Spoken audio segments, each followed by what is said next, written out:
So I really wasn't focused on myself. I was more focused on like Keef and his career, like.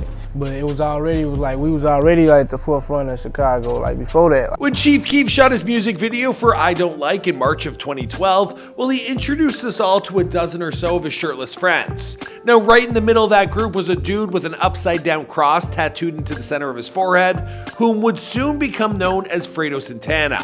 And while Chief Keef might have gone on to become drill's most successful star, well, Fredo was always the one who personified the movement best.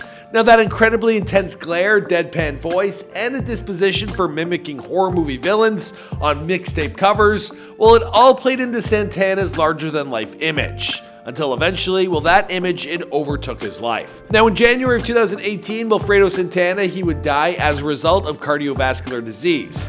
But it was ultimately a lot more complicated than just that. Now, what ended the life of one of the absolute hardest drill rappers of his era? Well, I guess we're gonna have to stay tuned as we reflect on the life of Fredo Santana here in a video we've titled Gone But Not Forgotten.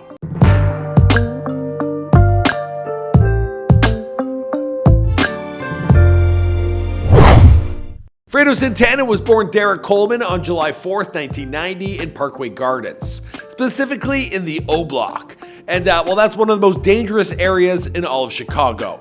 Now, as a child growing up under impoverished circumstances, well, Fredo witnessed firsthand what being born into the struggle can lead to. By the time he was in his early 20s, well, Fredo, he was already serving time for a parole violation.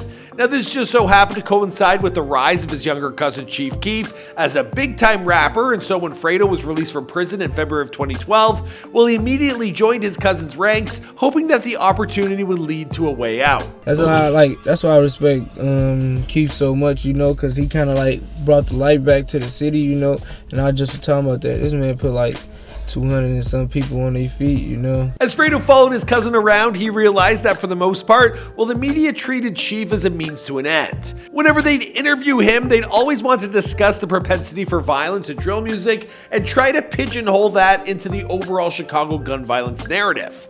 Now, recognizing this, well, Fredo, he would construct a persona for himself as one of the most straight up scary rappers on the planet. But it wasn't just a way for him to stick out as a drill rapper, it was also a response to repressed trauma.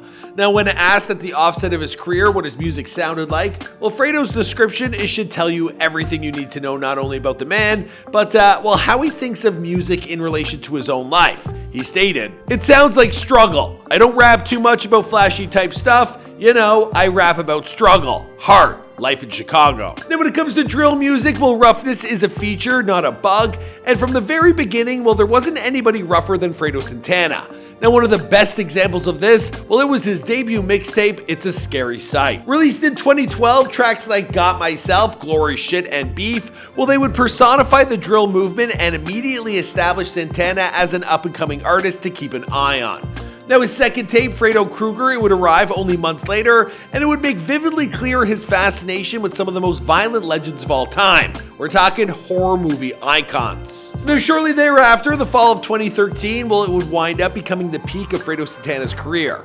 Now, he'd not only get recruited by Drake to play a dude who kidnaps Drizzy's girlfriend in the music video for Hold On, We're Going Home, he'd also release his debut and, sadly, his only studio album, Trappin' Ain't Dead. Now, this contained the Kendrick Lamar collaboration Jealous, and the project, it dropped on Fredo's own Savage Squad Records, and it would peak at the number 6 spot on iTunes rap and hip hop charts. Now, over the next few years, well, Santana, he would continue to release mixtapes at a prolific rate, with titles like Walking Legend, Fredo Mafia, and Plugged In. Then in September of 2017, well, he dropped Fredo Krueger 2. And while he didn't know it at the time, well, it would be the last musical project that he'd ever release. Now, in early 2018, Fredo Santana, he was found dead in his Los Angeles home after suffering a seizure from what appeared to be kidney and liver failure. After hearing what had happened, well, most of us, we automatically assumed, you know, the widely popular drug lean, well, it likely had something to do with it. After all, Fredo Santana, well, he was a huge proponent of lean for a lengthy period of his life, and he used to use it to mask a lifetime of trauma and untreated PTSD. Now, in a sense, that's what makes his passing all the more tragic, because in the months leading up to his death, well, Fredo was finally beginning to open up about his dependency and fight back. In fact, only a few months prior to his death, well, Fredo had responded to a photo on social media where the rapper Russ was wearing a t-shirt that criticized other rappers for using lean. Underneath that image, Fredo wrote, "Until I can stop thinking about my dead homies and the trauma that I've been through in my life, that's when I'll stop." Now, a month later, Fredo would find himself in the hospital dealing with liver and kidney failure after being discovered by his friend Gino Marley. Now, seizing and bleeding from the mouth, well, that's when he opened up on social media about his battle with dependency and mental health.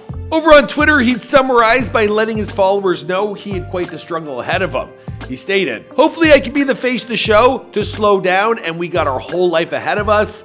F being rock stars, getting high, I got PTSD." From that point forward, with Santana, he was sober for the rest of his life. But the damage, it had already been done. No matter how badly he wanted to turn things around, well, Santana, he wouldn't get that chance. Now, instead, he would continue to suffer from cluster seizures in the months leading up to his death. Now, he was given a prescription of Keppra to combat what was happening, but it just wouldn't be enough. On the evening of January 19th, Will Santana, he would die as a result of a fatal seizure. Now, the Los Angeles County Coroner's Office would eventually rule the cause of death as cardiovascular disease, with idiopathic epilepsy being listed as a contributing cause. And while technically speaking, lean was not the direct cause of his death, quite clear that Santana's drug use, well, it did provoke this situation.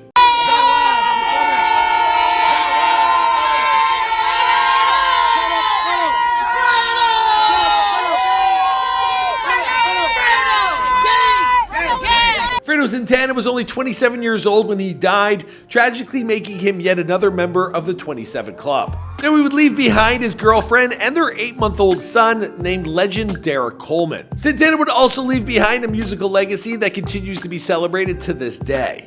Now, sure, his legacy in the drill music scene, it might not be as frequently acknowledged as that of his cousin, Chief Keef, but Santana was still an instrumental figure in the early rise of drill, and the impact he would leave behind, it extends far beyond the Chi-Town borders. In a legacy that I'm sure will influence young up-and-coming rappers for decades to come, and as long as drill music continues to exist in the zeitgeist, well, no one will ever forget the legend of Fredo Santana.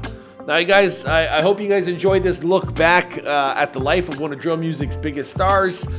Please leave your thoughts in the comments down below. My name is Michael McCrudden, and I'll see you guys in another video.